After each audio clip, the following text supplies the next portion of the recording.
Ladies and gentlemen, welcome to another episode of the Black Tower Podcast, brought to you by the craziest, taintiest, Ashamaniest Mahales the world has ever seen. Daintiest.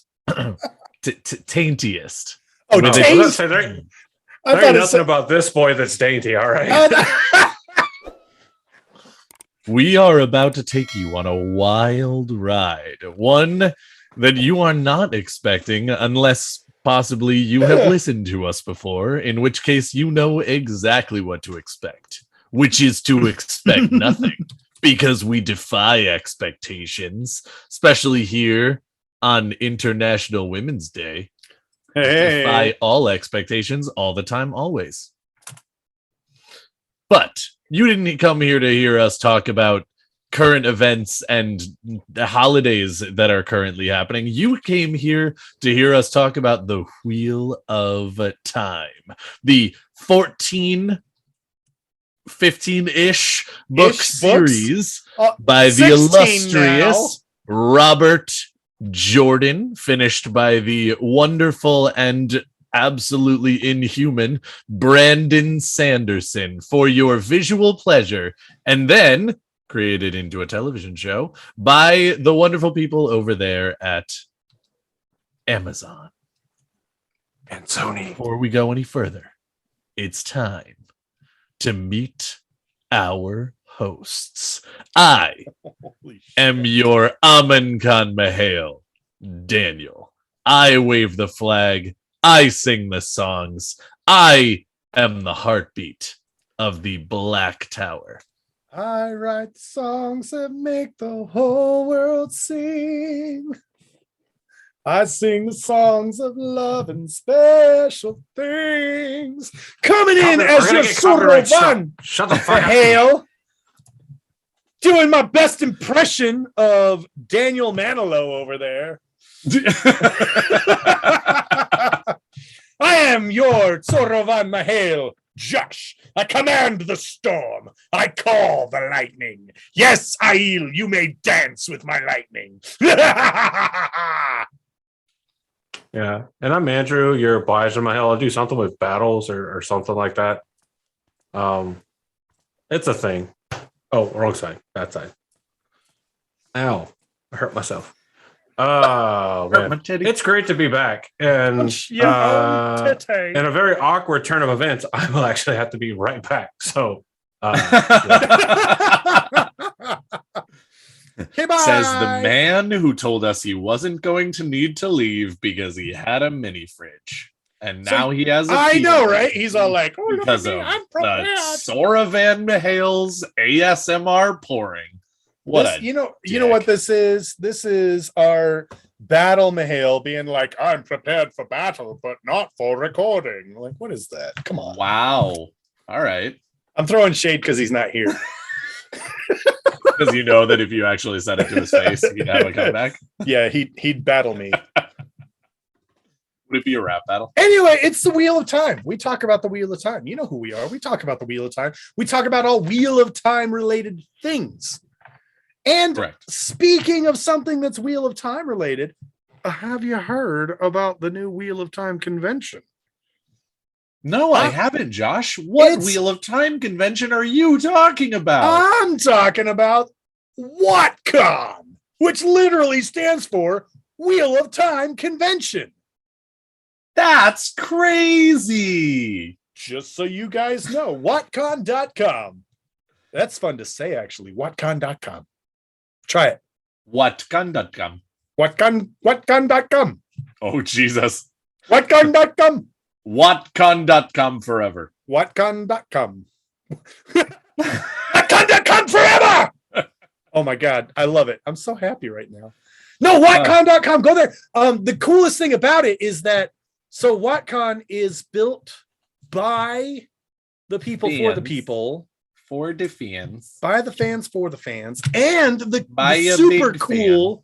super cool information, the super cool news with WhatCon at the moment is that the volunteer roster is open. Correct. You may absolutely go to whatcon.com. I believe it's /volunteer. I can double check. I'm sorry. You may? It is whatcon.com / go to whatcon.com /volunteer. Well, it's whatcon.com /whatcon -2022 /volunteer. However, if you just go to whatcon.com, I feel like that's going to become a thing. Whatcon.com. Just go to whatcon.com. If you go there, there is a link right on the main page that it's a little yellow button that says register to attend online. You scroll down, you see the beautiful Daniel B. Green, you see the beautiful and absolutely stunning Kate Redding and Michael Kramer. And then there's a big old link that says apply to become a WhatCon volunteer. So it's real easy to get to, real easy to navigate.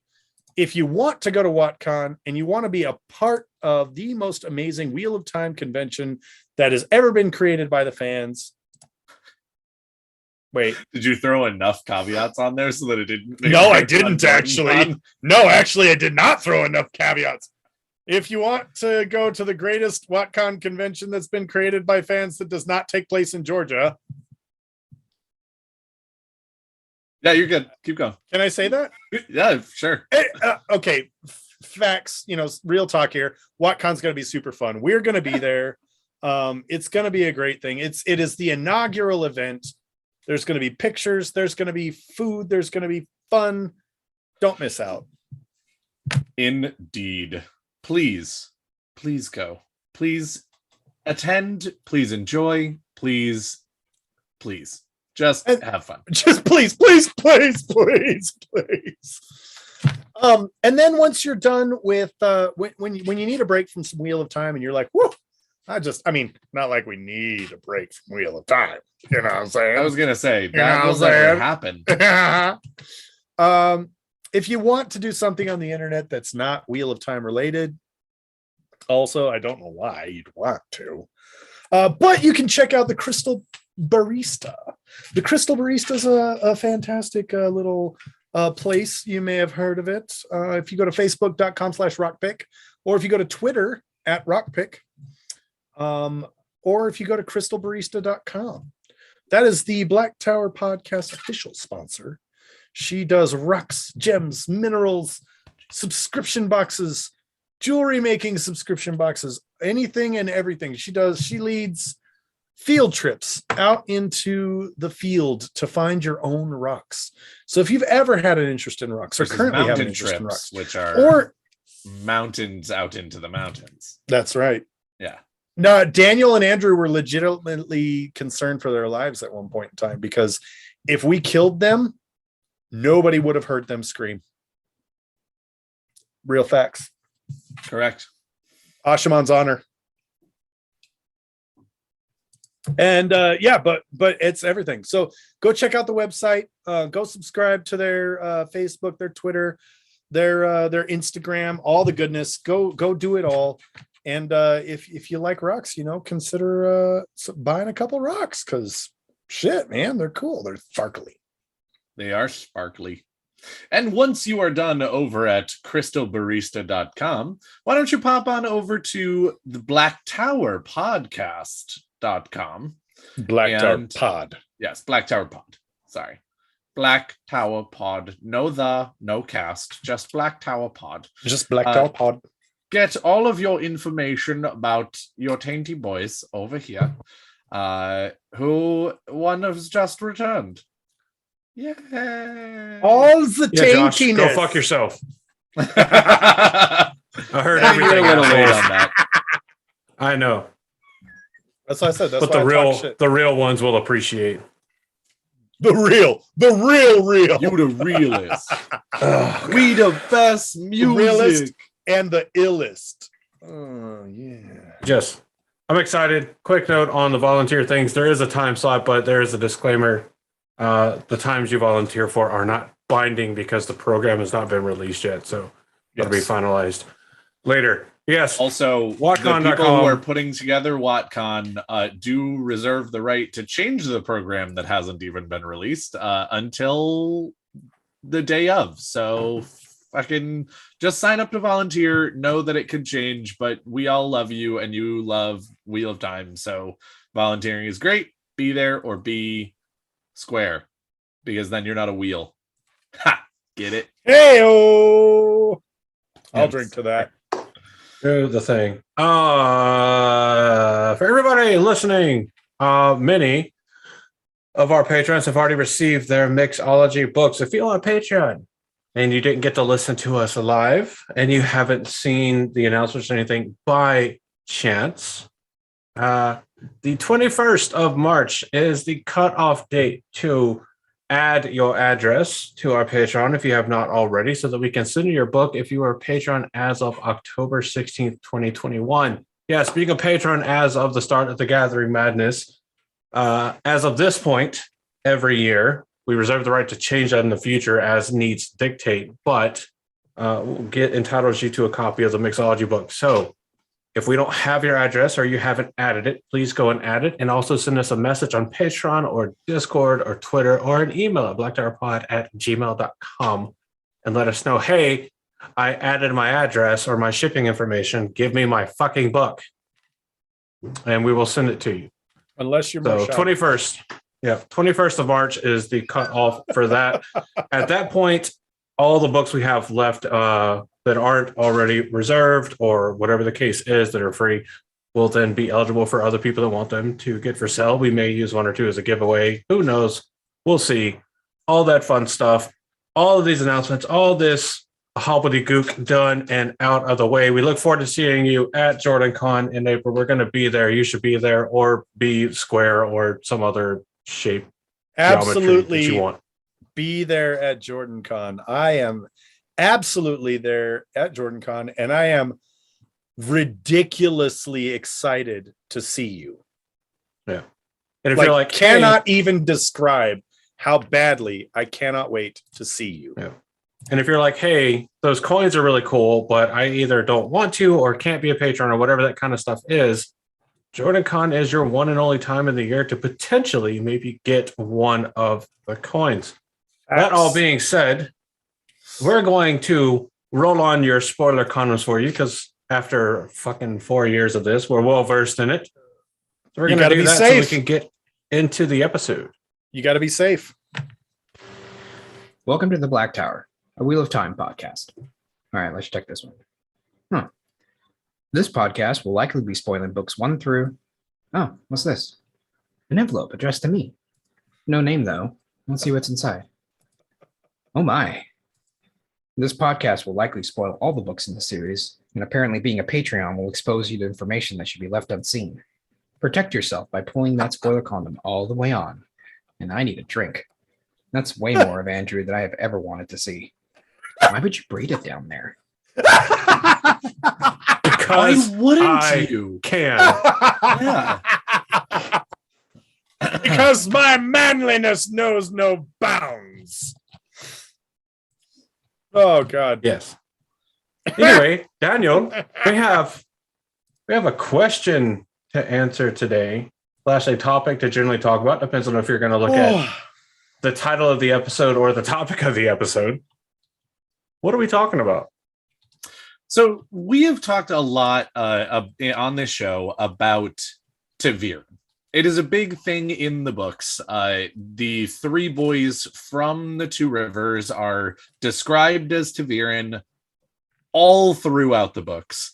It is said that the Dragon Reborn is one of, if not the strongest ta'veren in the entire world, or, in the entire pattern. Arthur Hawkwing is said to be an incredible ta'veren and things through the ages. And it's a big plot point throughout the entire series that ta'veren are people who shape the pattern and or the pattern shapes them. But we thought about the fact that we don't really necessarily know exactly what it, or we don't typically go over, I should say, what exactly a Taviran is.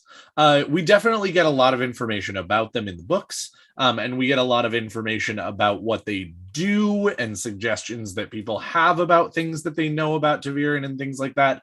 But we haven't really talked about specifically what is a Taviran. What does it mean? What does it constitute? What are all of the things around that make a Taviran and why they are important to the story? So we thought today we would explore a little bit about what a Taviran is as defined by the books, what we think Taviran are as defined by our own takes on the books, and what Taviran means in the story as far as, you know, things that happen to them, things that they make happen, all of that different stuff. So we are going to try to answer the question as definitively as possible. What is a Taviran? Yeah. First what he off, said. I'd like to start off with a Taviran pickup line. I hate you. Oh, here goes Josh's internet again. Taviran, because I'm drawn. I'm sorry, what was that? Fuck? Are you a Taviran because I'm drawn to fuck? Drawn to you. Like, what is happening?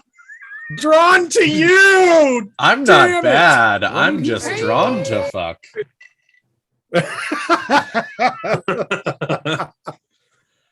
Taviran. Okay. So notable Taviran. People often make references to Arthur Hawkwing. They're like, "Oh, Arthur Hawkwing is a Taviran." Are they Ukrainian grandmothers? What was that? I don't know. Arthur Hawkwing was a. I don't know. Do they have sunflower seeds? If they do, then the answer is yes. That woman should win the badass award of all time. She really should. Okay, there is also another famous Taviran, Mabriam an Shirid, who is an Aes Sedai, right? She's an Aes Sedai. Was I'm looking at her right now. because she was the one that negotiated not the her. Compact of the 10 Nations. Yes. 209 AB. AB stands for after breaking, not after bedtime. Obviously, Luz Theron Oh, I Telamon. thought it was after barreling. Nothing? All right. Right? I can't think of a way to dispel it. I had to process for a minute. No. After beer works as well. Yeah. After beer, I like that. Yes. The day beer was shit. invented, a new age began. So here's the An fun age part, of mistakes and crime. Taviran, I think, has the same sort of problem that channeling has in the books, in that they don't have a really great way of quantifying the scale. Am I saying something funny, Andrew? No, it went robotic and it was like, they have. Yeah, you sounded like a goat for a second. It was great. Yeah. They have. I'm going but to no more yell freebie. at Xfinity. Do it. Okay. You're good. The Taviran ability has the same sort of is my shit. You're fine now. Just finish your statement. We're gonna make fun of you regardless. That's what we do. It's hilarious that we're God talking damn about it. Taviran, and every time we try to talk about them, something gets in the way. Almost like the pattern wills us to not reveal the secrets. I was just gonna say that Taviran, like channeling in the books, has the problem of quantification. There's Yep. no real solid way of saying, person can channel X more than other person. It's just Sure. person knows that they can channel more. Okay, and we accept that. Taviran, they talk about Rand being the strongest Taviran that ever walked the earth. And how since Arthur Hawkwing. since Arthur Hawkwing, and Arthur Hawkwing was the strongest Taviran. And it's like, but there's no real way of quantifying that. Now Correct. they do try to do that during the Dragon Reborn, where they talk about all the really crazy things that happen as it's Rand. qualitative, not quantitative. Yeah. Yes, yes. But they talk about they it's qualitative in the fact that they say, oh yes, a ridiculously strong Taviran came through here, and let's be real, there's only one of those right now. Yeah. And then I love some of the ways they do it. Like they're essentially like, I'm right here. They're essentially like, a baby fell out of like a 3rd-story window and didn't even have a bruise. And they're like, but old man Jenkins got a splinter in his finger and exploded. And they're like, Tavir. And the party's following behind, and Moraine's like, yes, Rand was here. This is his Tavirness. Old man Jenkins got a splinter. Old man Jenkins.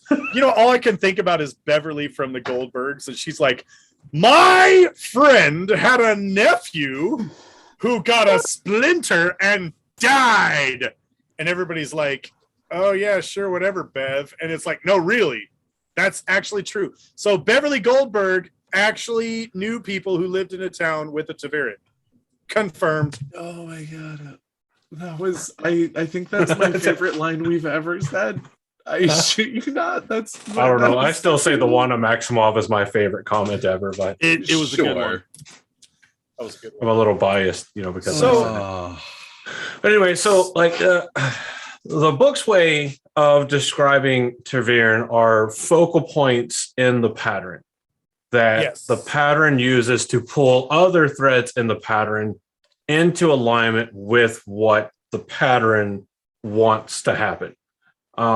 Which I have a little bit of an issue with the description because the pattern is presented as a non-sentient entity, but also presented as a sentient entity that's like an extension of the creator that wants to kind of resist the Dark One. And we get that with the bubbles of evil that kind of travel the threads of the pattern and like randomly fuck shit up like drunk people at a frat party. I mean, I don't know, it's weird, but the Taviran are kind of like these focal points. Yeah. Well, this is where like the metaphysics kind of becomes interesting because when you think about a lot of the depiction of gravity and time distortion in our universe / world / our limited understanding of whatever, you see the more dense the stronger a gravitational pull of a body is. You often see it as like this kind of grid network lattice that is more distorted the stronger gravity is. Right. And that's what I think of with Taviran. And Rand's like a small black hole that just pulls a whole bunch of stuff in and nobody can get away to influence I'm pretty sure things he has to a go small away. black hole. Ayo. Okay. Hey, I hate you. So what you. you're saying about I love your comments about the pattern. And I will take, and I know this is slightly off topic, and I know we never do that, but I will take issue with one thing. Hey, Josh, get back on topic. Pattern, I don't think the pattern is ever. I think people kind of talk about it like it's sentient, but I don't think it's a sentient thing. I think it is an essence of order. Yeah. And the reason it resists the Dark One is because the Dark One is has an essence of chaos. And then when order needs a little bit more concentrated order, it like pops a little Taviran in there to be a little bit more of a concentration. Yeah, no, that's what I was pointing at. It's when I've been like, it's whenever they have the unreliable narrator that kind of talk about the pattern as if it is sentient, it can be misleading or confusing to readers to sit there and be like, well, on one hand, you say like they affect the pattern and the pattern just is and doesn't really want anything. And then they talk about the pattern as if it has sentience. It's like, no, like, sure. It's like a spun thread. Like spun threads will have like curves and twists and turns that the fibers naturally kind of work against or with each other to want to do. Right. Just like overall, the whole thing is called the fucking pattern of ages. The lace of ages. Ish. Something. It depends on where you're at. Sometimes people call it different things. It's like the overall construction that the threads of the pattern create is called the lace of ages or something like that. But yeah, like you more clearly stated exactly what I was trying to get at, and I can't vocabulary because words fucking are hard. Ta'Veren keep getting in the way. That's interesting because this is actually one of the things that I've always loved about the books, and it is the unreliable narrator, 100%. Maybe not 100%. It's definitely a large part unreliable narrator, as well as I think that it is actually intentionally left up to change or not to interpretation on purpose in some ways by Robert Jordan and by Brandon Sanderson and by the characters and by everything in the story, that again they talk about Ta'Veren in these two very like spectrum opposite ways that in the end brings it to the same conclusion, and that's fine. But it is this sort of like, on one side of the spectrum, they talk about what you guys have just been talking about every time the pattern, which is just sort of the essence of order, needs something to happen, or the world needs a savior, it pops out a Ta'Veren. It pops out Aang. And then he disappears for 100 years. No, it pops out a Ta'Veren or a dragon or whatever, because it's time. It's time for that to happen, and then the pattern effectively sort of shoehorns them into where they need to be to get out of it their purpose, the reason that they were spun into the pattern in the first place. Then there's sort of the other thing that a lot of people talk about, which is sort of the opposite. I mean, like, it starts from the same place as far as it is sort of the pattern putting a soul back into the world, or a life, or just whatever. And then they have so much agency and choice on the pattern that they weave the pattern around them instead of it shoehorning them into what it needs. Oh yeah, it's just like that movie actually, Slaw Bunnies.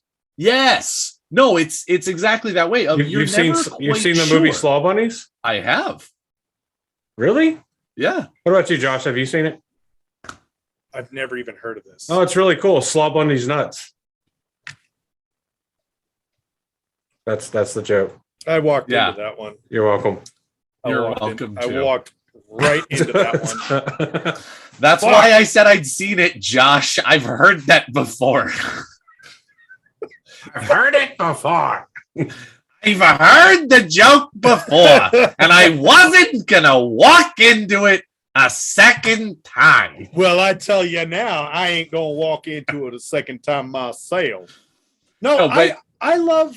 But it is really interesting concept of nobody even really knows exactly how much agency a Ta'Veren has versus how much they're forced to do things. Nobody really understands whether it's the pattern needs something and so it happens, or whether the Ta'Veren needs something and so they make the pattern happen. And that's one of the things that I love so much about Ta'Veren, is that in so many stories, you have the savior character or the main character or the title character or whatever you want to call them, and they have this absolutely insane chain of events that happen to them, and so many of them are truly unbelievable. They have the craziest plot armor. They have the weirdest shit happen to and around them. And there are plenty of times where you look at it and you go, that wasn't even remotely optimal. That wasn't a good idea. That should not have happened. The only reason that exists in the story is to create conflict so that the story can be more pages long. And in the Wheel of Time, I'm not saying that doesn't exist. It does.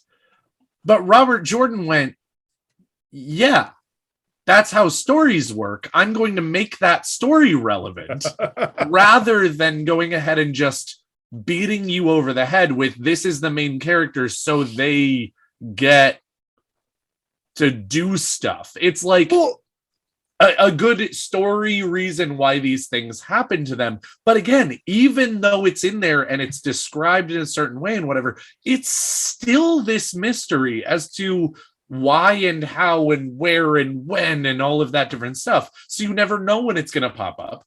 You never know when X is going to happen, even though you know that it's always a possibility around these characters. Sorry, Josh, go ahead. I will. No. That's perfect. Because it talks about you talked about, you know, how much agency does a Ta'veren have? How much freedom do they actually have to make their own choices? Well, this is Matt and Perrin both. Well, Matt, Rand, and Perrin, all three of them have extreme struggles with, I want to do what I want to do.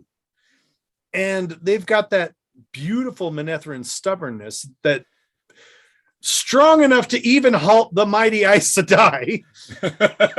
And the pattern's like, yes, good. Feel the stubborn flow through you. And so, you know, the nature of Ta'veren, I think, is a really great allegory for sort of an amplified philosophical discussion about the nature of fate or destiny. Yes. Because, you know, Kung Fu Panda, you know, one often meets his fate on the road he takes to avoid it. And how many times? That's Confucius.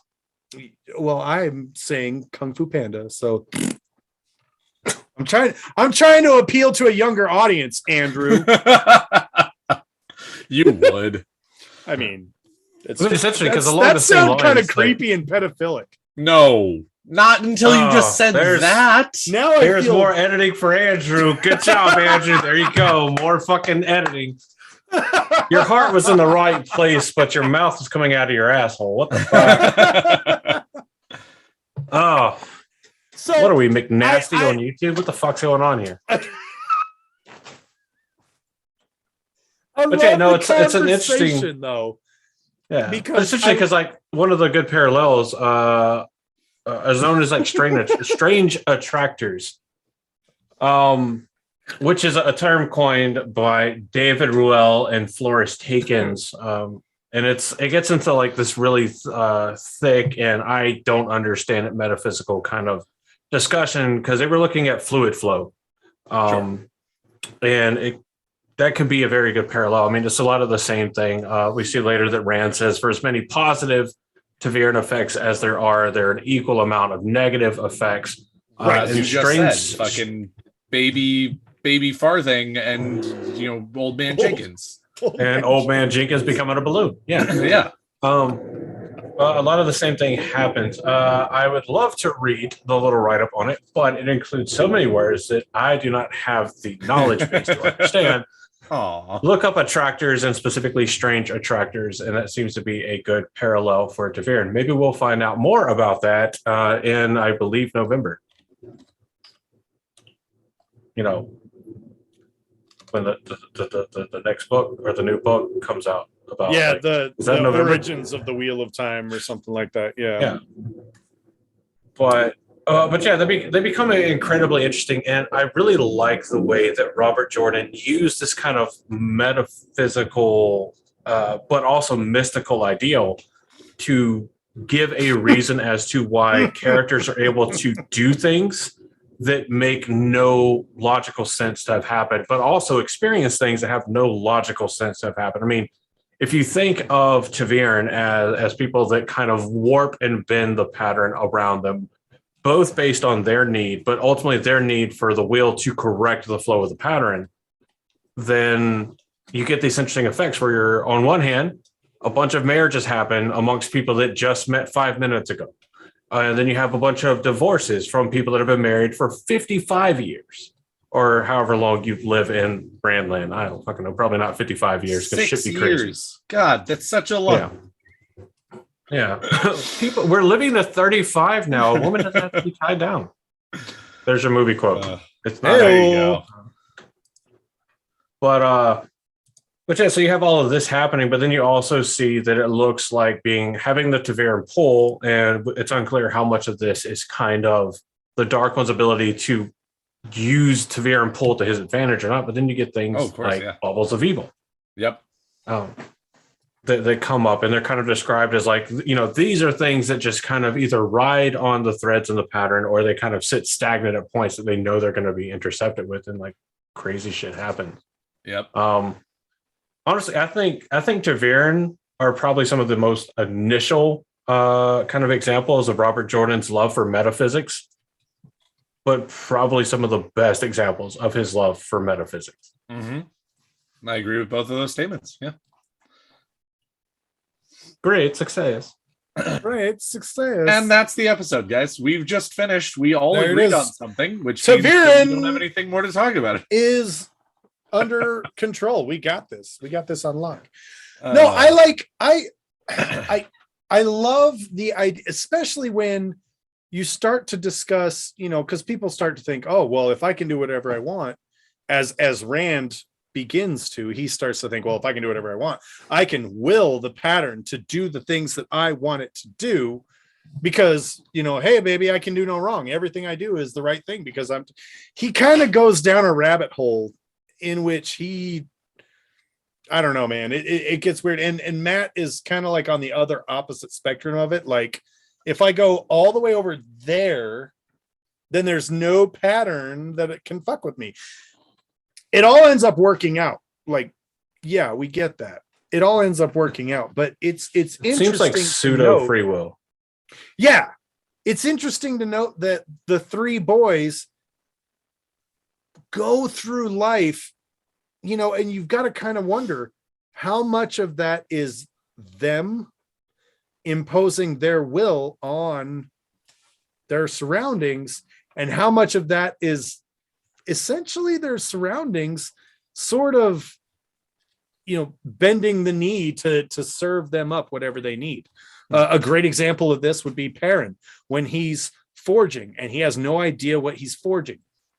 And he's tink, tink, tink, putting it in the fire. Tink, tink, tink. And then one of the Ashaman is standing there going, I could do that for you. I mean, let me hop in on this beat. Let me lay down some weaves on this track. Let me just hop. Oh, dude, I love you so much right now. That was that was beautiful. But so, and I think who was it? Was it Gedwin? Who was it that did that? I can't remember. Someone look it up while I talk about this, please. But the Ashaman was just like, yeah, I'm going to do a thing real quick. I'll keep it hot for you. And then another Ashaman comes over and is like, what are you doing? And he's like, I don't know. It just seems cool. It just seems like the right thing to do. And the other Ashaman's it was Figar that kneeled. Yeah, there kneeled. And he's like, I don't know. It just seems like the right thing to do. And the other Ashaman's like, y'all got to come see this. He's doing some funky shit. And they link, like there's ladies there who link up with him. Those funky weaves, Ashaman. So they can see the weaves. And everybody's like, no, seriously, what the hell are you doing? And he's just like, I don't know. It just feels right. Perrin wasn't doing anything at all other than working at the forge. And the pattern, for whatever reason, decided, air quotes, decided that it was time to rediscover power wrought materials. Perrin wasn't doing anything. He wasn't trying to avoid his destiny. He wasn't trying to meet his destiny. He was just in the moment. He was trying to find Zen, and he found it. And the pattern spoke, and it was amazing. It's interesting because the way I read it and interpret it or understand it or whatever is when I say pseudo free will, it's freedom of path, but no freedom of destination. No matter there's multiple avenues to get to the same end point. And we learned throughout the books that the pattern already has a desired path for you to take to get to this end point. Like, hey, this is the optimal path. Because even RJ said, like, you can kind of think of the pattern in the wheel as a supercomputer of sorts that is dealing in zeros and ones. It's dealing in binary code. And it has identified, this optimal path that goes straight from point A to point B. Now, you can take the path, or excuse me, from point A to point Z. And you can either shortcut straight from A to Z, or you can go from A to B to N to Q to R to Z or whatever. But the more you diverge away from that kind of optimal path that the pattern or the wheel has identified, the more vicious the snapback to the ultimate end goal is. And I kind of wonder now if Rand being captured by the Aes Sedai and Dumai as well as happening is part of the pattern snapping him back to a point like, hey, it's not actually another guy in your head. It's fucking you, and you need to accept it. And here's the thing that's going to help make you do that, while also getting you to kind of stop sitting on your ass in two different thrones and really not doing a whole lot of what you need to be doing. Because the pattern doesn't care. Run from it. Destiny arrives all the same. Where does it lead? Or rather, the box Back arrives to me. all the same. Dread it. But it kind of Run from it. The Reds will find you just the same. Yeah. We did have the Leander wheel- Sedai at the Black Tower a little while ago. It was fantastic, though. I mean, It was fantastic. But I mean, yeah. So Sorry, the go wheel ahead, doesn't care about like interpersonal or international dynamics about like how much Andor loves or hates the Aiel or rather Karian hates the Aiel. Right. The wheel doesn't care. All of that is indifferent to it, much like a logical like kind of style of computer system would be like, no, just these two actors in this overall scope are the best suited to get to what I need. And that seems like how a lot of things push together. And there's a lot of things that happen that there's no super logical explanation for it. I mean, Matt, maybe one of the most confusing examples of how much of this is his relatively unexplained luck versus how much of this is severe and how much of all of it is just both. Yes. See, I always figured Matt's luck was, and this might be another kind of fun method of discussion here, but I always figured Matt's luck in the dice or whatever was sort of his personal manifestation of the pattern, winding around him. Like he needs to make money while he's at the White Tower. So he needs to be able to play dice. So the pattern says, you know what? You are always going to win at dice. I think he drank the wine. I mean, that's my theory. Because my thing is like, do we see like actual manifestations or interpretations from Rand and Perrin about like them being Ta'veren? Yes. You do? Yes. Okay, what's Perrin's? Well, we just kind of talked about Perrin. Well, there is a scene in which I mean like things. So Matt hears the dice. And if we're going to say that is like his Ta'veren pull, what equivalent kind of perceivable or perceptible kind of thing do Rand and Perrin have? I don't know of anything. Perrin has one, but you could call Luce Theron Rand's. Technically. But that also has an alternate explanation. Of essentially I'm not DID. saying it doesn't. But at the same time, part of this is me playing devil's advocate on the theory. I'm not going to lie. I'm being No, it's a good one. I think the one they all share is the colors swirling in their heads. Well, sure, but as they get towards the end of the book, those colors begin to actually coalesce into imagery. Actually, that's not true, Josh. Rand doesn't get the colors. Only Matt and Perrin do. Rand never talks about actually seeing the colors. Matt and Perrin are basically driven to Rand via the colors, but Rand is not driven to them in any way or towards anything specifically. No, you're correct there, because it's always Matt and Perrin who say, I can feel his pull. He needs me. Rand has some weird shit going on with Moradin, which is a different thing, but he doesn't have the same thing that Matt and Perrin do with the colors, seemingly. And please correct me if I'm wrong, because I have been wrong many times before, but I'm like 99% sure that Rand doesn't ever actually describe seeing the colors with the other two. It's just the other two seeing them towards Rand. Thought I could swear that Rand did see the colors. I thought he did. I don't think Perrin and Matt. I think Perrin and Matt are the only ones that felt All right. the Fact pull. checker Mihail says he does. Because I thought that was like the effect of Ta'Veren, because we learned early on that Min says like, hey, if you three don't all have each other, we're all super fucked. Yes. And that anytime they were apart for too long, this is kind of the pattern's way of saying like, hey, fucking reunion time, this time for homecoming version 37.5. Right. Yeah, it gets, because that's how it comes. Grey Aja pointed it out, Grey Aja Sitter. They get like kind of visions of what each other is kind of doing. I know there's one where it's an Elaine POV where it says, with the green as Amyrlin and the band of the Rand had his army, I suppose Matt can stay there a while. And then for some reason, Rand just kind of blinks and touches his forehead. And then it kind of went on in a kind of casual tone. But it seems like there are circumstances where they each experience the swirling colors with occasional visions. And then the closer we do get to the last battle, the more the visions are less swirls of colors and more glimpses into what's going on with the other one.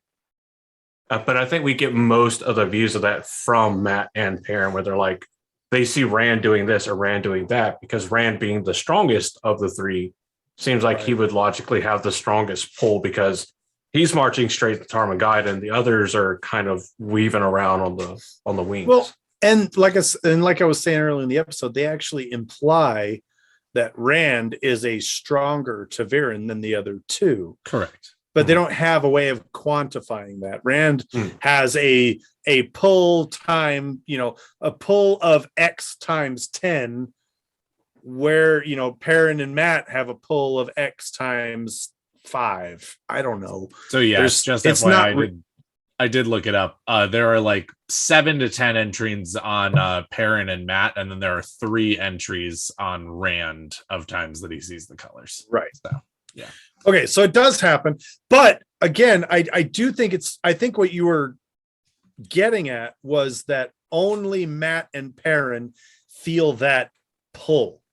Oh, that wasn't what I was getting at specifically. You can bring that up if you'd like, but I was actually just talking about the colors, and I was incorrect in my statement, but I still was just talking about the colors. I can admit that I was incorrect. We have a fact checker, Mihail. Indeed. Well, I think it's interesting because Matt is actually one of the most interesting examples of Ta'Veren, in my opinion, because he really is almost this sort of epitome of, is it fate or is it choice? Because, for example, the greatest, like, just sort of single scene of what this looks like is the battle for Carrion. The forces of Rand's forces and the Aiel come to fight the Shido Aiel, who are sieging Carrion, with Couladin at their head. And Matt goes, Couladin at their head. You heard me. And Matt goes, nah, I'm actually done with this. When you need me again, let me know, and I might be there. But I'm out. And Rand goes, I understand. I'm sorry to see you go. You are actually still one of my best friends, even though we've been through some real shit together, but you can go. I'm not going to force you to stay. I hate to see you go, but I like to watch you leave. He does have. It is funny how Matt reduces the Couladin to like essentially NPC energy. Oh yeah, 100%. Like, you know what? You're not even worth killing on screen. Oh, that's like the ultimate burn in the Wheel of Time. It's like, oh, you think you're a main character? We're gonna kill you off screen. Thanks for playing. See you later. I think you're a main character. You're not even character development worthy. Oh. Jesus. All right, Layla. I mean, what? Oh, shit.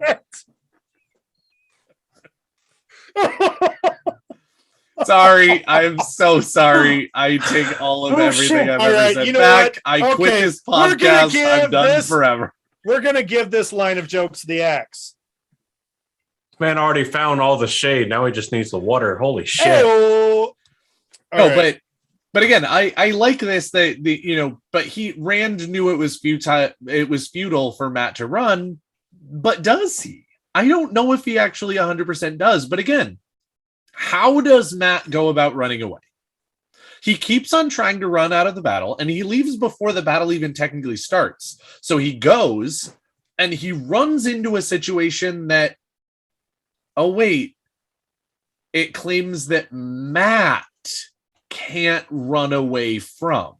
Not that he's actually pulled into it so strong by like physical means, but that he, as a good person, as a responsible leader, as an adult, as someone with battle knowledge, all of these different things, that he is the perfect storm of can't let this pass by him without actually going and helping, without doing something about it. Oh, and then once he's done with that, he tries to leave again and runs into another situation that's exactly the same thing. And so again, it's almost a perfect example of how much of that was fate, how much of that was the pattern shoehorning him into, we can't have you this far away from Rand. We are going to make it so that you stay. And how much of that was his actual nature that said, I happened upon a situation that I can't leave. And now it's my choice that I'm deciding I can't let that go, and I need to stay to fix this problem. And that just happens over and over and over again. And again, it's also a little bit of a question of, okay, well, maybe that's the first time in terms of, I don't know what you want to call it necessarily, of like, the first time it happens is a fluke, and then that's Mat's choice. But like the fact that it keeps happening is now destiny, because it just knows that Mat won't run away. So it's just like, keep putting him into that position, motherfuckers. Like, where does fate stop? There's no escape from reality. Does choice come into play? To reality? Oh, there goes gravity. Oh, there goes spaghetti. Oh, but yeah, no, it's incredible spaghetti. how Ariel, spaghetti. But it is actually, it's absolutely incredible, like how it works and how ta'veren work. Because, and I've said this several times before, they normally, and probably even now, in terms of Egwene in the books, because you have, especially with the TV show now, you have a whole host of people that are like, no, Egwene is ta'veren, no, Egwene isn't ta'veren.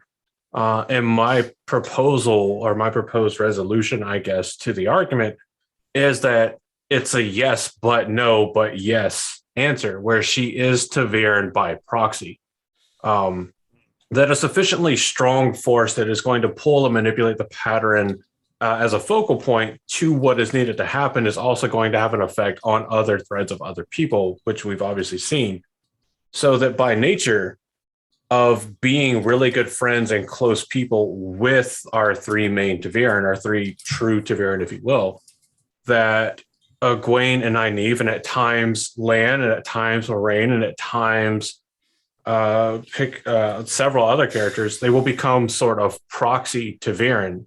That, okay, to fully seal the Dark One away, Rand needs the seals to be broken.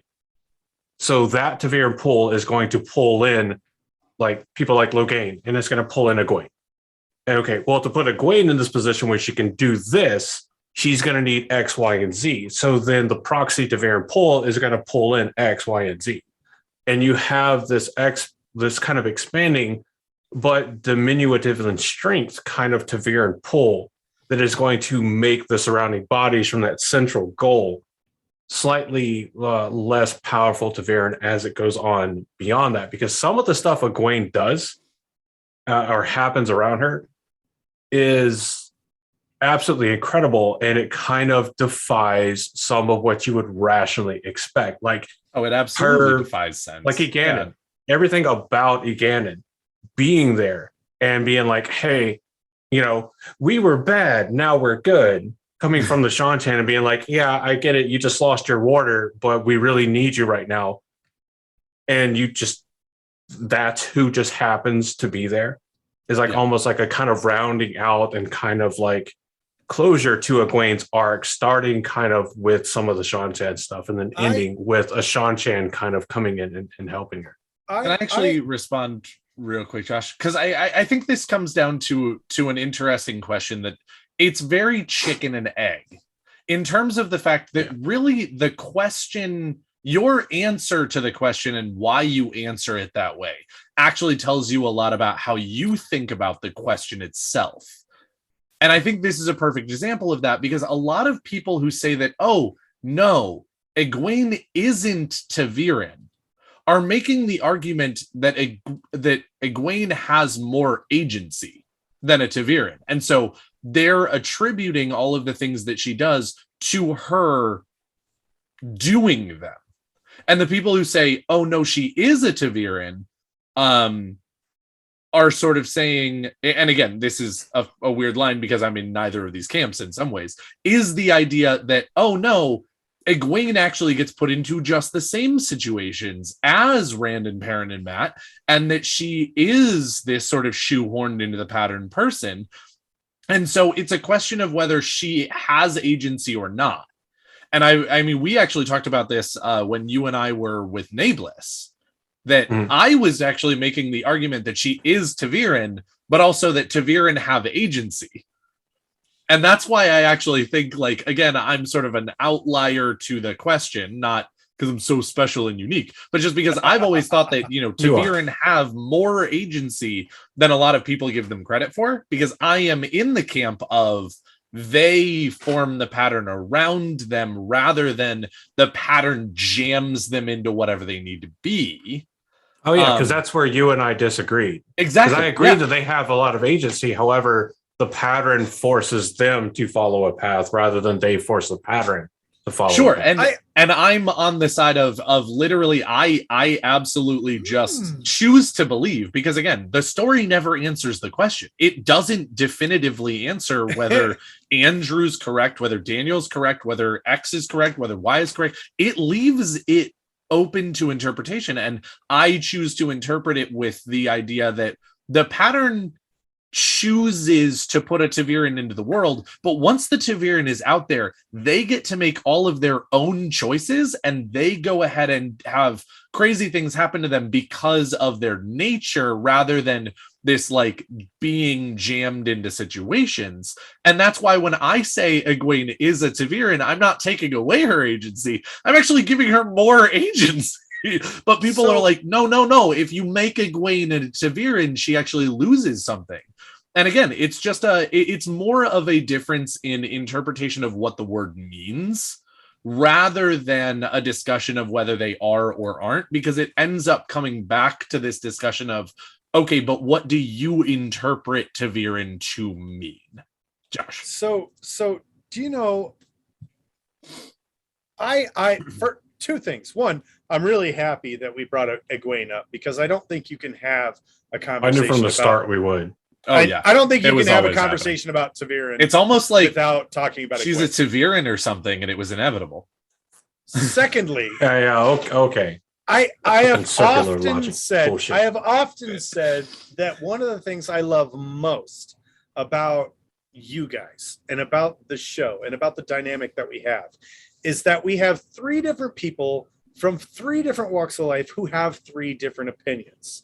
Now, here's the fun part. I will offer a third interpretation about the nature of ta'veren. Let's do it. I believe with Daniel that ta'veren have full free agency. I do. I believe that they can do whatever the hell they want to do.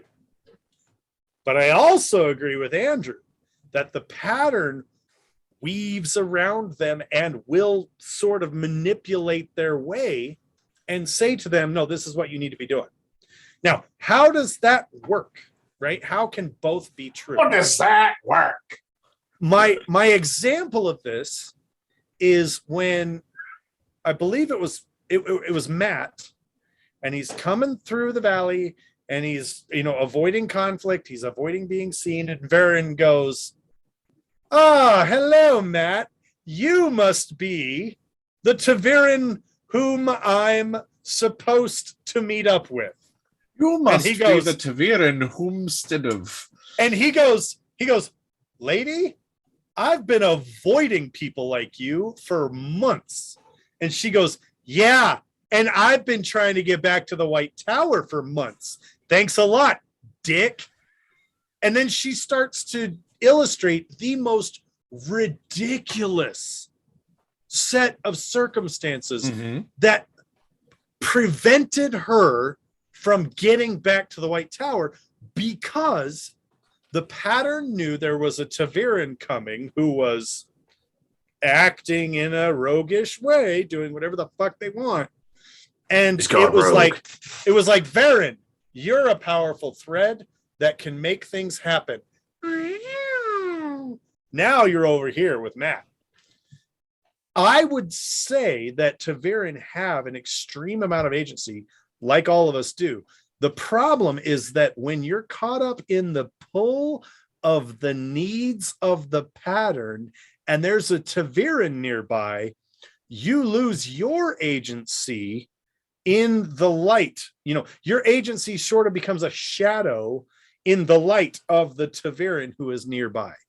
Does that make sense? No, that totally makes sense. And I actually totally agree with that. I think that's a common ground between the two opinions, which kind of, I'm not going to lie. I know I just said it, but it kind of blows my mind right now.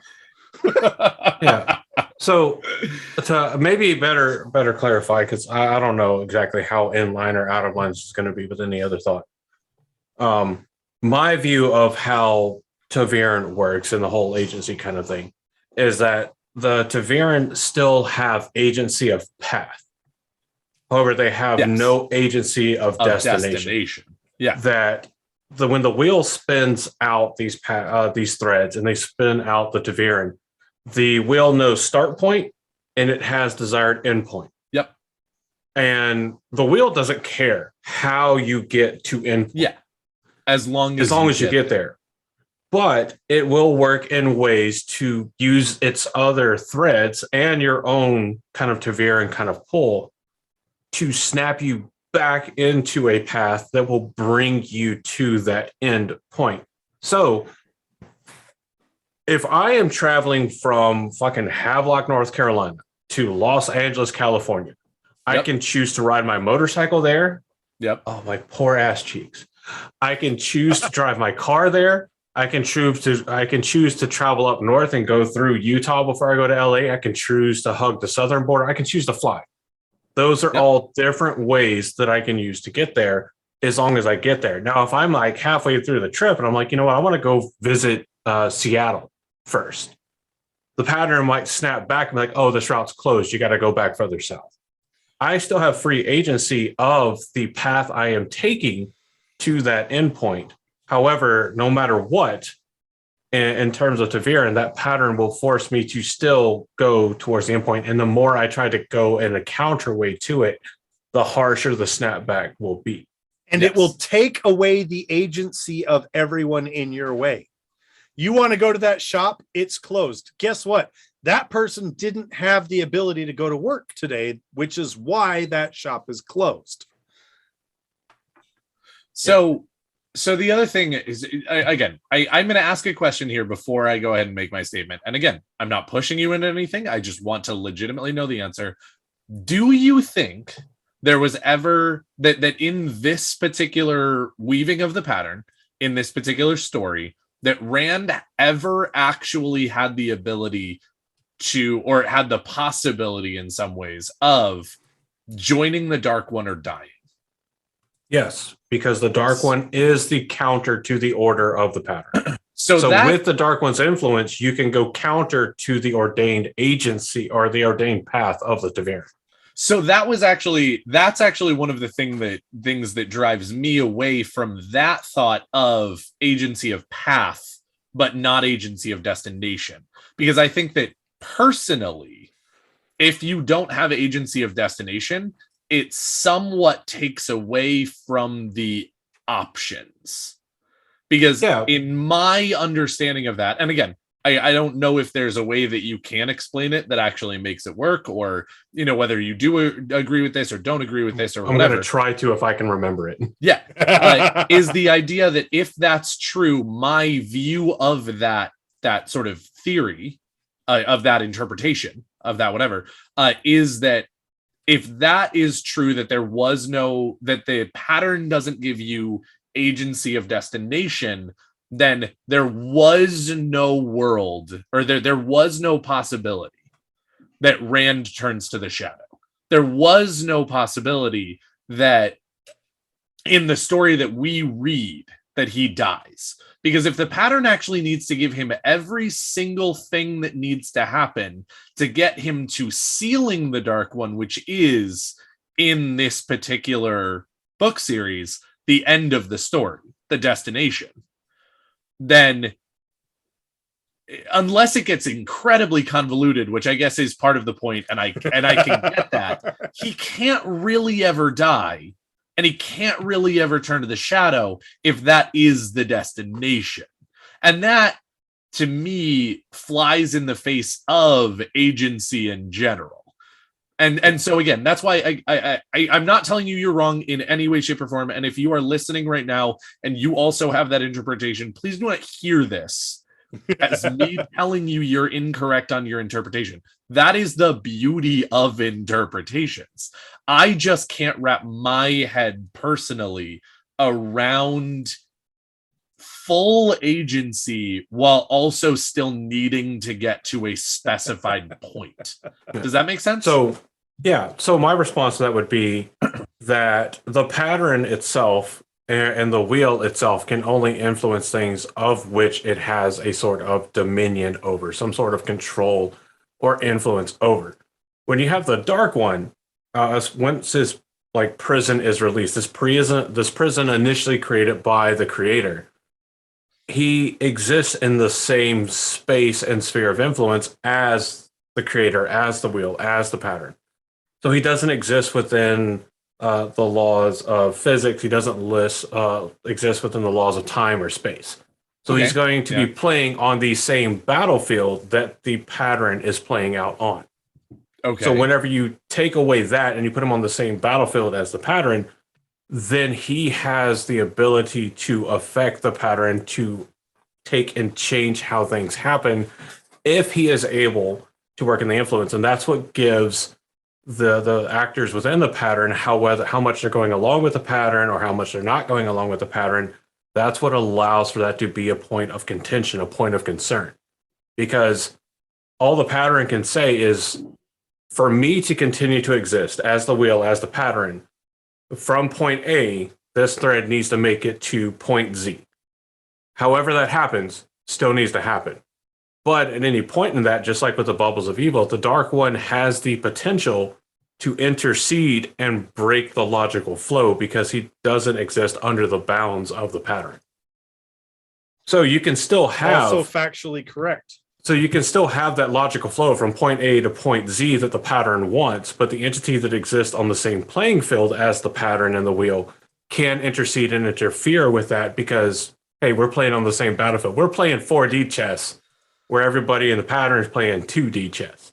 Okay, so a new question, because this actually, that does explain in some ways, at least I think, a little bit more about this, and I want to. I'm excited for the comments that are poking holes in all of our statements. I know, right? They're always so much fun. So the way that I read that, unfortunately, now is that it still has the characters lose agency. It's just from one of two entities. Mm-hmm. Either the pattern is getting you from point A to point Z, or the Dark One is ruining the pattern's point A to point Z. You as a character can't actually break that cycle, period. Mm-hmm. But you can lean into one of those two entities that is or is not trying to get you to point Z. Yeah, along your whole path, you encounter several points of Robert Frost. Are you going to take the road less traveled or the road more traveled?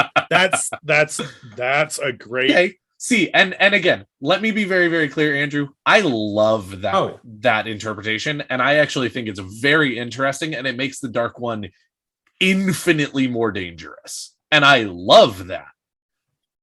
I just hate it because it, like, again, it makes it so the characters don't really truly get choice. I mean, they do, because again, as you said, they do have choice of path. They do have choices that are set in front of them by one of the entities in some ways, as well as their own. I'm not saying that they don't have a third option, if you will, but it still doesn't ever mean that they truly have any ability to get out of a cycle that is created by either one entity or the other. And I cannot stand characters not having the ability to get out of a cycle that is either by God or the devil or whatever you want to call them, or blah blah. It's frustrating. Like I love that you don't like it and you don't ascribe to it, because since I do, it diminishes the actions of so many characters for me. This is actually a super fun sort of commentary, though, because this actually is in a certain way, this is an ends justifies the means kind of conversation. Also true, because if the pattern says the end slices of bread never justify them existing, that's bullshit.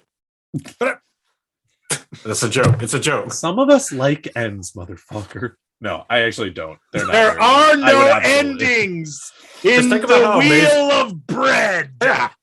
That's what makes bread in the Wheel of Time so amazing. There's no end slices. Oh, shut up, Andrew.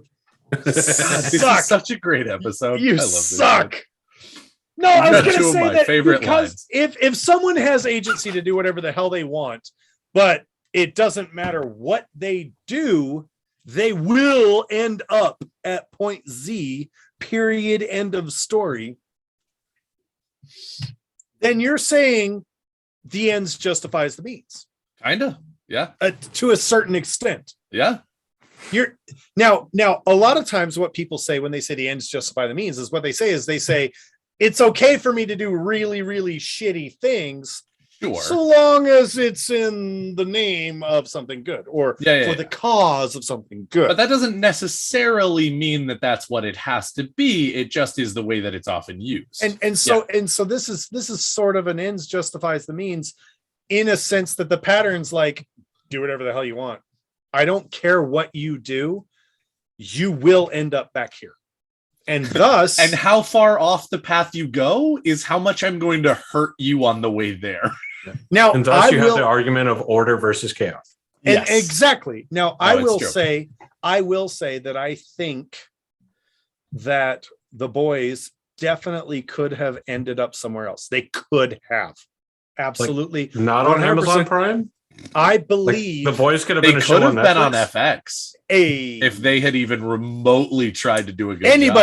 I was okay, fine. I was referring specifically to Rand, Matt, and Perrin, but you're absolutely correct. We know that, Dwayne, because I'm going by the book to Baron. No, we know. We were making a different joke. I was making a joke about the TV show The Boys on Amazon Prime. No. Okay. Anyway. I absolutely 100% believe that they could have done the different thing, because one of the things that I tell people when they say, what's the Wheel of Time, is I say, look, imagine a world in a world where Jesus has come back to save the day, but has he? Tune in to the Wheel of Time. That's I was thinking Twilight Zone. Imagine, if you will, a door. That could be. But the thing is a lot of the story is riding on Rand and company. Yes. As we learned throughout the progression of the series, Rand and company needs to be together at the last battle in order to be successful. We do have examples of people being told similar things. Siuan is told by Min, you need to be attached at the hip to Gareth Bryn. If you are not, you will both die. What happens? At the last battle, they separate and they both die. Spoilers, but you are already warned. We were already spoiler condom, so we're good. So the thing being is that, to me, And that's a Trojan guarantee. It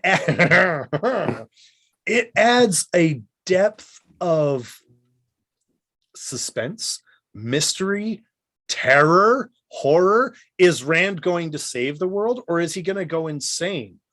Is Rand going to save the world, or is he going to kill the Dark One and remove choice the world from everybody, and thus essentially kill everybody? Like, there's some terrifying philosophical thought experiments going on here. And I feel like if you were to say, and so, this is my dissent, as it were, if you were to say into that Rand madness could possibly not end up anywhere else than where he did at the end of the story, I feel like you remove that suspense, you remove that mystery, you remove that fear that Jesus didn't come to save us, he came to kill us. So I have 2 points on that. Number one, I kind of disagree with that in terms of the fact that we've watched plenty of prequels to things, and you still have suspense while you're watching the movie of how are they going to get there? How is this going to happen? What are the events that lead up to it? Even if you know at the end of the story who's alive and who's not, and the general overall outcome. So yes, I don't totally disagree with your statement, but also you can still have suspense, even if you know that's Star Wars 101. I didn't say you couldn't. I just said you said it removes it. Some of it. Okay, fair. And that's totally true. It removes will they win or will they fail suspense. For it starters, doesn't remove the how do we get there suspense. No, very much so. True. And excellent the other thing point that I was going to say is one of the things that I think is really, really interesting in the story that they actually even explore to a certain degree is also, is getting from point A to point Z enough? Because the Red Sisters under Galena have a plan that they are going to take Rand and bring him to the White Tower and basically shackle and shield him until the last battle. And then at the point of Tarmangaiden, he will be released onto the battlefield to fight the Dark One and do his dragonly duties. I love that. To As save if the that world. is what he would want to do at that point. Well, and so that actually is exactly what I was literally about to say, is in the story, so many things happen to these characters, and so many of them are almost unrecognizable as the same character from book 1 to book 14. And they all go through so much and learn so much and experience so much, and all of these different, story arcs that they have, that when they arrive at the last battle, a lot of them are exactly what the last battle needed, but wouldn't have been even remotely what the last battle needed if they had been locked up inside a place to allow them to not die before the last battle occurred. If Rand comes out of the box and has the last battle, the world is doomed. It takes Rand actually becoming Bodhisattva Rand to have him be the dragon that the world needs when Tarmangaiden hits. And so it's one of those really interesting things of, even if you're talking about the pattern or the Dark One needs you to get from point A to point Z, there are so many there is an entire alphabet of points that it needs to get to make you the person you are by the point, or by point Z. And that's actually one of the really interesting, again, things that I have sort of a not necessarily a strong kickoff response to people who are like, yeah, but Matt and Perrin and Rand didn't have a choice.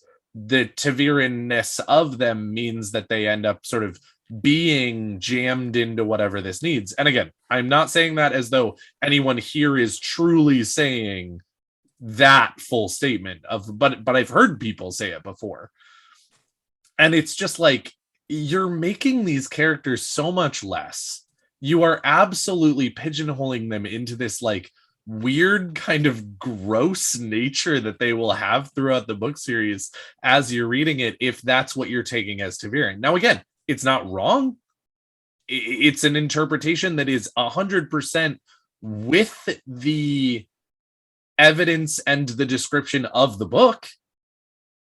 But it's also like one that I am 100% like, I don't interpret it like that, and I don't like that interpretation. Get it away from me. Like, well, imagine this. Imagine that the pattern's goal or its initial vision of point A to point Z Rand is Rand continues to grow in Amon's field, begins to channel. He's got Tam there, the ever-loving, ever-supportive father, that keeps him grounded in what he is and helps him kind of understand, not necessarily channeling, but who he is as a person.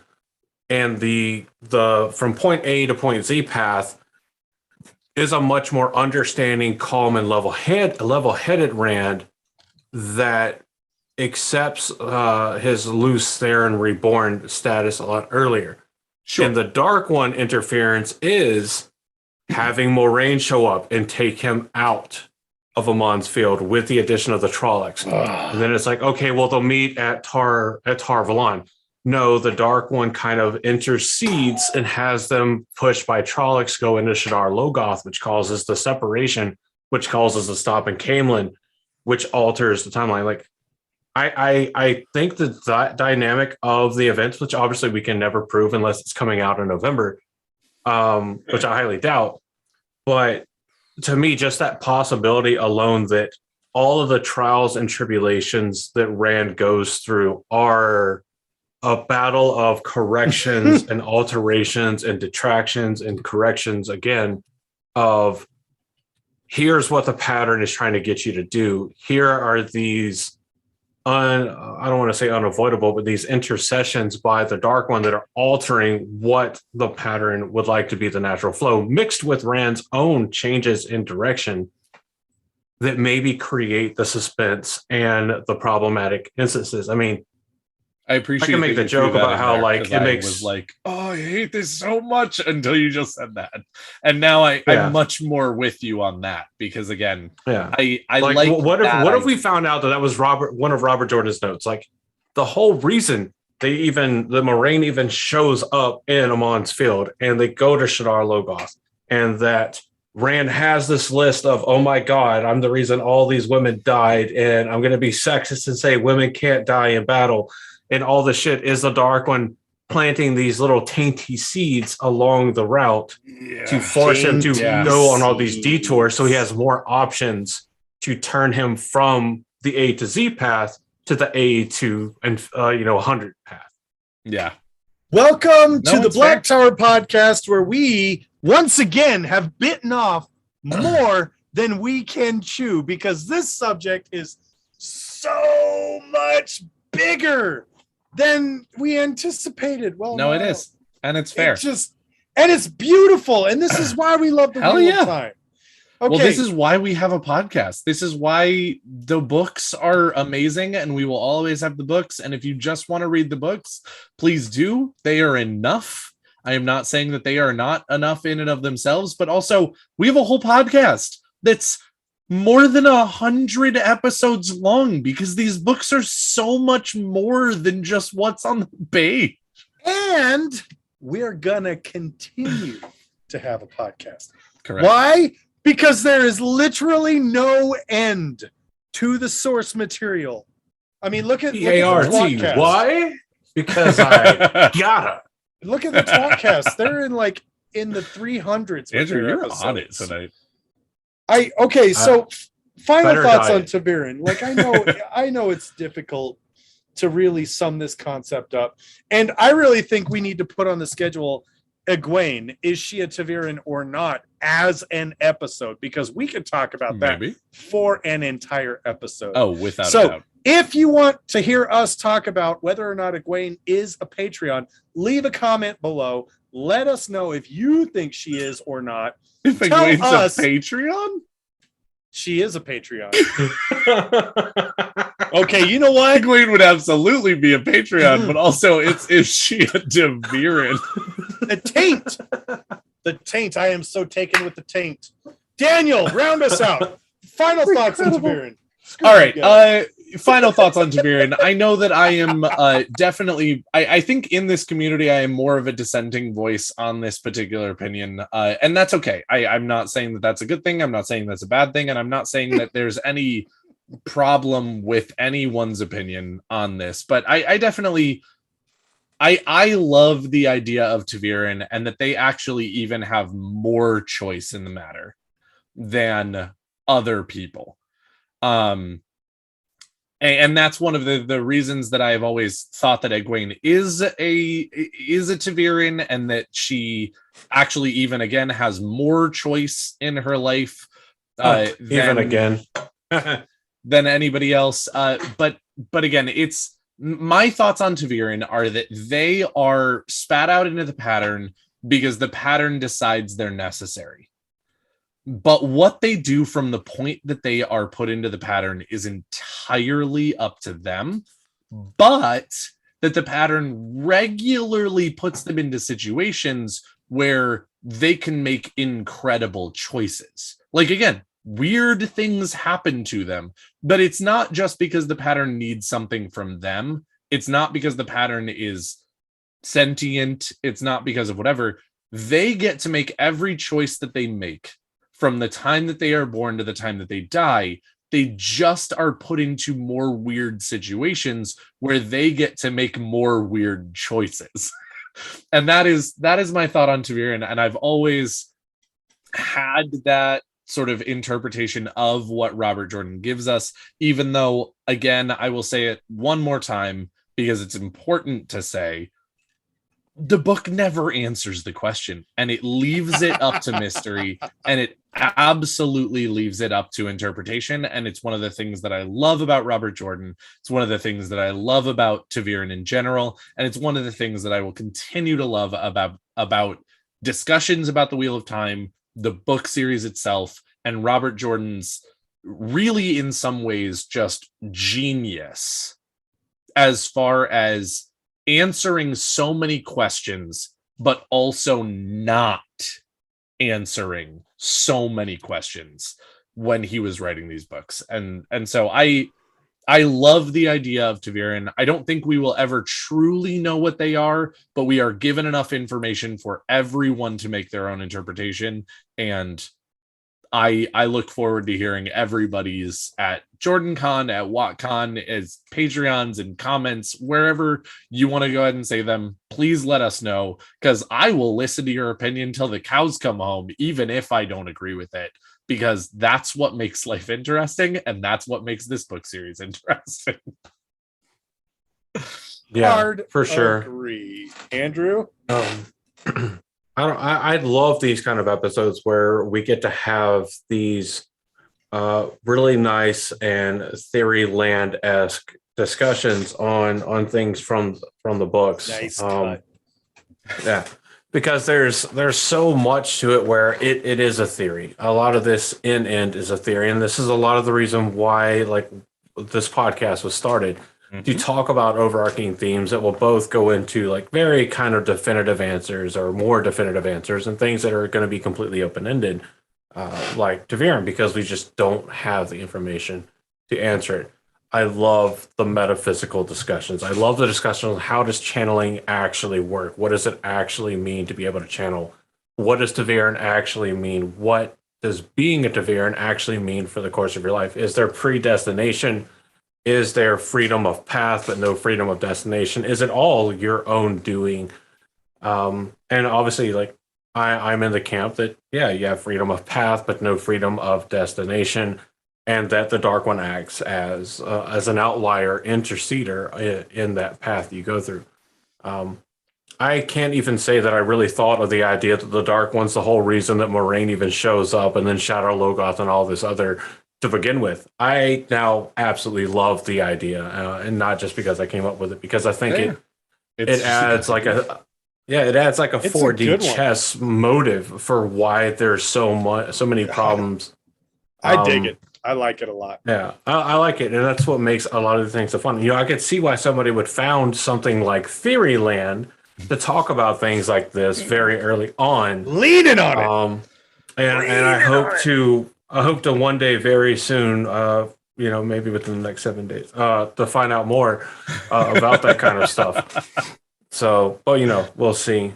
But it's just a fun discussion to have, so and it's incredibly fun when you can come away with this with essentially 3 similar but very nuanced or very subtly different viewpoints that we all have. Oh yeah, which is a nice or an interesting slap in the face to the people like, oh, it's just 3 guys agreeing on everything all the time. Go fuck yourself. But have you ever even listened to our podcast? No. Anybody who's ever said that has never listened to us. Yeah. But it's a lot of fun. I hardcore enjoy it, and it's always a joy when it happens. Mm-hmm. So, agreed. But with that being said, go check out WatCon.com to look at your tickets for WatCon, where we can have more conversations like that. If you're coming to JordanCon, hopefully you are. We look forward to seeing you there. We'll all be there for these kind of discussions, as well as everything else that's going on with JordanCon. In between the panels, the art show, everything is fantastic. Definitely be there. And also definitely come to WatCon if you're able. There is a virtual option for WatCon if you cannot attend in person. So please do keep that in mind. If you're physically coming and you're like, hey, I want to do more than just come. You always can volunteer more than just come. Yeah. If you want to last a little longer, maybe there's some volunteer opportunities, and those signups are available. Just go to WatCon.com. We do and have then hover over the tantric WatCon volunteers. 2022 option. WatCon.com. Okay, but before we go, WHOTCON.com. My final thoughts on Taviran is that we make not gonna lie, I thought you had already went. It's okay. It's okay, buddy. I still love you, Andrew. It is we make all the jokes about Taviran armor, right? Mm-hmm. We make all the jokes. Yeah, there's no way he could have survived that. It's gonna take a miracle to get us out of this. Look, a miracle. Taviran armor, right? We make a lot of jokes about that, but really there's brilliance behind this concept because, and as I said before, it amplifies the debate of fate and destiny and agency. And as Daniel said, we don't get enough information. And Robert Jordan right now, Mr. Rigney, sir, he's winking at us and giggling at us because he's what? That's at us? exactly I'm sorry? winking. WINK. I heard winking, and I'm like, I heard that. By all means, do what you gotta do. He's giggling right now because that's exactly what he was going for, and it's a beautiful aspect of the story. Hey, Morshadi, fuck you. If you want to know what Morshadi just said, join us on our Patreon and listen to us live. Dick. Anyway, no, I think it's a really beautiful storytelling mechanism that really gives us a handle to hold on when it comes to the discussion of fate and destiny versus agency. And this is the dick jokes never end. Thank you for tuning in. Thank you for listening to us. Thank you for joining us for this week's dose of madness. And we hope that you leave here just a little bit more insane than you were at the beginning of this episode. From all of us here at the Black Tower, I have been your Sorovan Mahale, Josh. I have been your Bajan Mahale, Andrew. And I have been your Amin Khan Mahale, Daniel. Again, thank you very much for joining us. For all of you here live, we love you so much. For all of you here not live and listening to this recorded, we love you just as much. Please join us again next week for another rousing episode of the Black Tower podcast. And from all of us here at the Black Tower, we hope that you're having an amazing morning or whatever time of day it is that you are listening and enjoying yourselves. And in case we don't see you again, good afternoon, good evening, and good night. What he done did said.